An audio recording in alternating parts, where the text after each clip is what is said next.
Alors, bonsoir et bonsoir à ceux qui, par la magie de la vidéoconférence, assistent à cette séance. C'est une séance, je vous rappelle que c'est une séance spéciale qui va traiter uniquement d'un point obligatoire, c'est le plan triennal d'immobilisation pour l'année 22, 1920, 2022, 2023 et 2024. Ce sont finalement des prévisions dans le cadre budgétaire pour nous permettre à un moment donné des investissements. La loi nous oblige à le faire avant le 31 décembre, naturellement.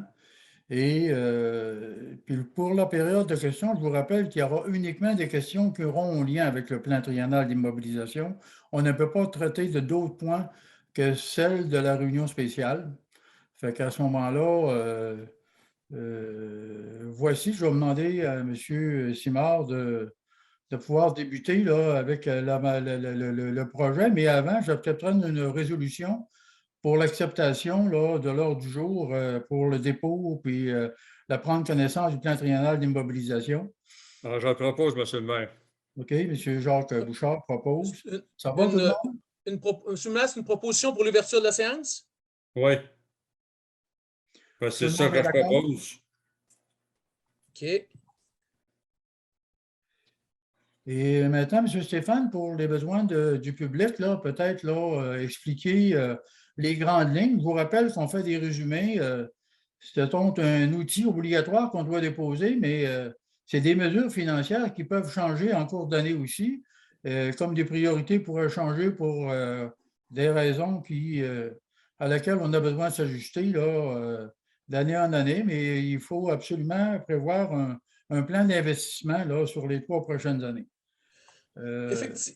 Effectivement, si vous permettez, Monsieur le maire, c'est la loi nous oblige là, à adopter un plan triennal d'immobilisation. Cet outil de planification financière prévoit l'ensemble des projets d'immobilisation pour tous les services municipaux ainsi que leur mode de financement. Ce qui est important de savoir et de noter pour les gens qui sont avec nous, c'est compte tenu de la nature de cet outil de planification, il est important de noter que les projets inscrits au plan triennal d'immobilisation peuvent être abandonnés en cours d'année, comme il peut s'en ajouter des nouveaux.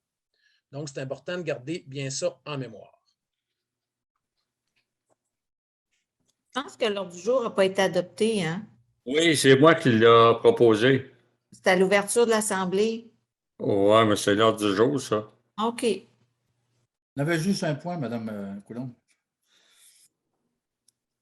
OK. Ben, vas-y, Stéphane, pour mieux l'expliquer, là, si, de toute façon, c'est des chiffres. Là. Les gens ont reçu une copie, hein, les gens qui sont à l'écoute avec nous. Oui, il y en a une copie. Il y en a une copie disponible sur notre site Internet. OK. Donc, pour le plan triennal d'immobilisation, dans le fond, ici, vous avez le résumé. En termes pour 2022, au niveau de l'administration, on parle de 160 000 d'investissement. On va vous donner le détail là, des postes pour 2022 suite à cette présentation-là. Au niveau des travaux publics, on parle de 1 154 000. Au niveau de l'assainissement des eaux, on parle de 5 000 On parle d'environ 402 000 en loisirs et culture. On parle de 480 000 en développement et 116 000 en sécurité civile pour un plan triennal d'immobilisation de 2 317 569 pour le budget de 2022. Pour ce qui est de 2023, ici, il y a deux petites coquilles. Là. Au niveau des loisirs et culture, on parle de 175 000 au lieu de 75 000. Donc, ça nous donne un plan triennal d'immobilisation pour 2023 de 2 100 000. Et pour 2024, on parle toujours de 175 000 au niveau des loisirs et de la culture et on parle de 827 000 au niveau des sécurités civiles et incendies. Pourquoi un montant aussi important? C'est qu'il y a un camion de pompiers qui est prévu pour 2024. Et ça nous donne pour des immobilisations pour 2024 notre budget de 1 047 000 $. Pour les bienfaits de la cause, on a regardé les types de financements qui seront nécessaires pour l'année 2022 pour réaliser le 2 317 000 d'investissement. On parle de 177 569 qui seront payés à même le budget d'opération de 2022. Il y a 340 000 qui proviendront de un emprunt dans notre fonds de roulement. 1 030 000 qui devraient se financer au niveau des règlements d'emprunt. Et on espère aller chercher 770 000 de subventions. Et ça vous donne ici l'ensemble du financement qui a été prévu pour financer les investissements prévus en 2021. Si vous permettez,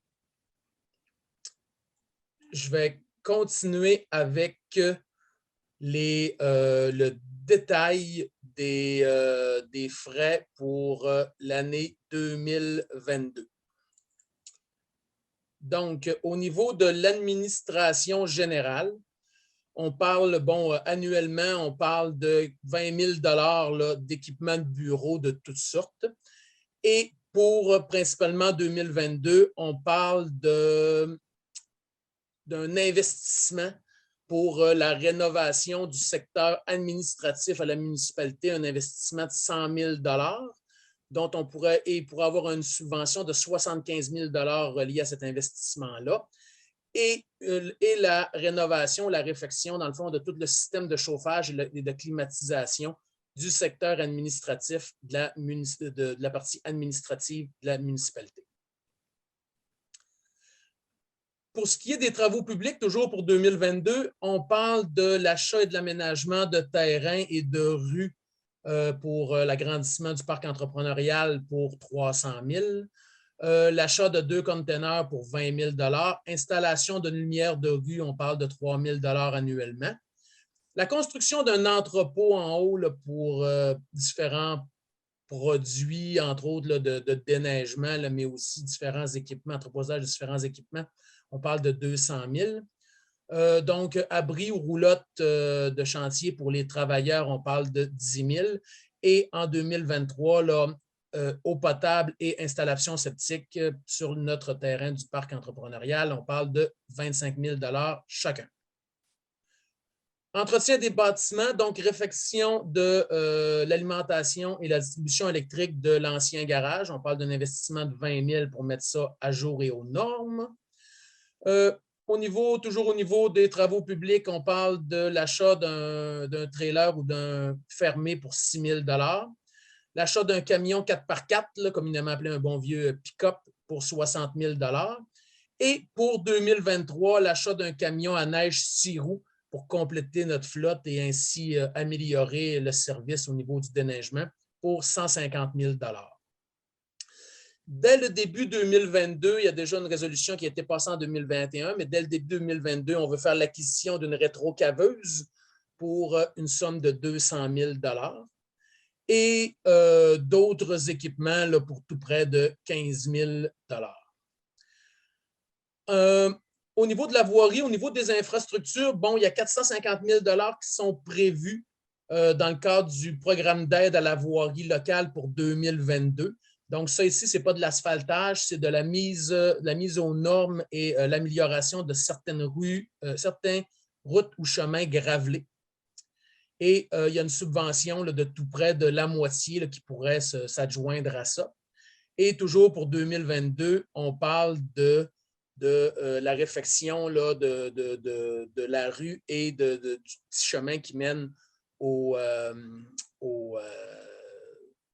on stocke le sel pour 20 000 Et toujours dans les prévisions, on parle d'un projet d'asphaltage de rue et de chemin pour 2023.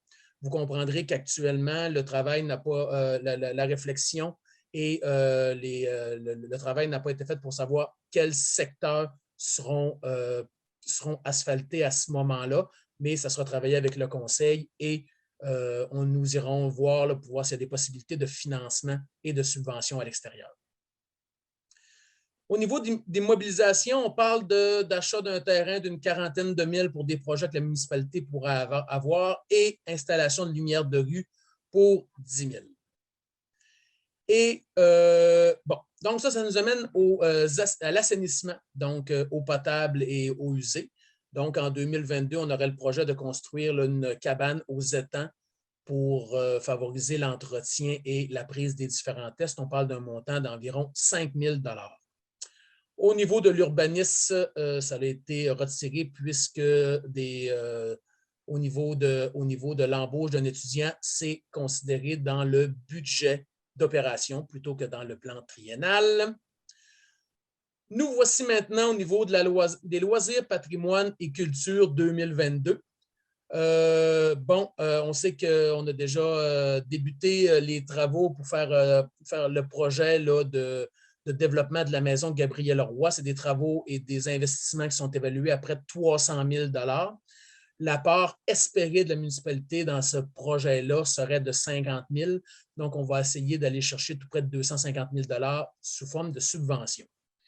Au niveau des parcs et espaces verts, la mise en place du plan de développement du parc des Riverains dont on va avoir l'étude sous peu, devrait coûter là, tout près de 100 000 $ pour 2022 et en 2023 et en 2024, on prévoit investir le même montant sur des parcs et espaces verts qui seront à déterminer en termes de priorisation au niveau du conseil, mais qui pourraient très bien être l'achat de terrain ou l'aménagement de terrain appartenant déjà à la municipalité dans les différents secteurs là, de la municipalité, que ce soit dans la Martine, dans le Fief ou dans d'autres secteurs. Donc, ça pourrait permettre d'avoir des parcs et espaces verts dans plusieurs secteurs de municipalité. On parle aussi d'achat de terrain pour le développement au niveau des loisirs et du patrimoine pour 50 000 $ en 2023. Vous savez que c'est le 350e, ça sera le 350e de municipalité en 2025. Donc, on prévoit un budget là, de 50 000 $ en 2024 pour être capable de préparer les festivités et mettre en place là, différents comités de travail et tout ça. Donc, on prévoit un budget parce qu'on sait que ça va être quelque chose d'important pour la municipalité. Et un 2100 $ là, pour bonifier, dans le fond, le matériel et les équipements dont dispose la Maison des jeunes de Petite-Rivière-Saint-François. Ensuite, ça nous amène au développement, donc tout le secteur là, du développement économique de la municipalité. On a toujours de prévu un 30 000 $ pour l'aide aux entreprises et l'accompagnement. Donc, 30 000 $ en 2022 et 25 000 $ pour les années subséquentes. Prolongement de la piste cyclable, donc c'est quelque chose qui avait déjà été annoncé en 2022. On espère que le projet se fera en 2021, pardon. On espère que le projet se fera en 2022. On parle d'un projet de 440 000 $ subventionné à hauteur de 50 %. Mise en place d'un bâtiment d'accueil près de la gare du quai, donc un bâtiment touristique, un bâtiment d'accueil dans l'espoir que cette gare-là reprenne vie dès l'été prochain. On parle d'un investissement de 50 000 $. Implantation d'activités récréo-touristiques au quai, on parle d'un 10 000 $. Et aussi, une étude et des investissements. On sait qu'il peut potentiellement avoir des problèmes d'érosion et favoriser peut-être l'enrochement au quai pour 100 000 $ en 2024. Finalement, ça nous amène au niveau de la sécurité, de l'incendie et de la sécurité civile. Donc, on parle de différents achats, achats pour chacun des pompiers, appareils respiratoires. On parle de habituellement 3 kits à hauteur de 27 000 $ donc, par année. Différents équipements, habits de combat, équipements de pompiers, achats radio, barrières d'eau, bornes sèches. On parle d'une vingtaine de mille en termes de petits équipements pour la sécurité civile et l'incendie. Dès 2022, mais potentiellement pour un achat en 2023, il faudra envisager le remplacement du cube ou communément appelé l'unité d'urgence pour 375 000 $. On en a parlé un petit peu tout à l'heure ensemble, donc un camion autopompe ou échelle, 800 000 $, c'est dans c'est dans le minimum, là, dans le cas où on est obligé d'aller dans un camion échelle et qu'on décide d'aller dans ce sens-là. Ça sera plus là, autour du 1,2, 1,4 million. Mais pour l'instant, avec les informations qu'on a, on travaille ici avec le 800 000 pour un camion autopompe. Et pour la protection incendie, acquisition de terrain et un réservoir ou un bassin pour 30 000 là, pour être capable d'avoir accès à de l'eau sur l'ensemble du territoire de la municipalité. Finalement, au niveau de la voirie des équipements, on parle de l'achat d'une motoneige et d'une remorque pour 25 000 Donc, différentes utilités, autant l'entretien de notre réseau l'hiver, et avoir accès aussi au réservoir et au réseau situé là, sur le terrain du massif dans le coin du Club Med, mais aussi quand on parle de recherche, de recherche et sauvetage. Donc, c'est des choses là, qui peuvent être importantes. Enseigne de signalisation, on parle de 5 000 $. Indicateur de vitesse radar pédagogique pour une quinzaine de mille. On sait qu'il y en a quand même déjà 2 à la MRC. Par contre, si on avait notre propre outil, on pourrait l'utiliser de manière plus fréquente et s'assurer que les problématiques reliées au dépassement là, de la vitesse dans la rue principale, mais aussi dans d'autres rues et chemins de la municipalité, soient peut-être un petit peu moins problématiques. Ça pourrait être quelque chose d'intéressant. Un panneau d'information électronique pour avoir différents messages, donc autant des messages de sécurité que différentes annonces qu'on aurait à faire. Ça pourrait être un investissement dès 2022 et une caméra thermique pour les équipements de voirie de 8 000 $. Donc, Monsieur le maire, ça fait le tour des différents détails pour le programme triennal d'immobilisation de la municipalité pour les 3 prochaines années. Merci, M. Simard. Pour les besoins du public, s'il y a toutes des périodes de questions, il y a une période de questions prévue sur l'item là, du plan à l'ordre du jour. Est-ce qu'il y a des questions? Peut-être, M. le maire, si vous permettez, peut-être qu'il y a beaucoup de choses dans ce plan triennal-là. Je pense qu'un des objectifs là, du conseil, c'était de poursuivre ce qui avait été débuté. Là, je fais allusion ici à la piste cyclable ou l'aménagement du parc des riverains là, qui compte beaucoup. Le développement aussi des plateaux avec potentiellement l'achat de terrain. Fait que donc, on avait, là, il faut finir, on a beaucoup de choses en branle. Fait que donc, il y a beaucoup d'investissements là, qui sont en lien avec ça.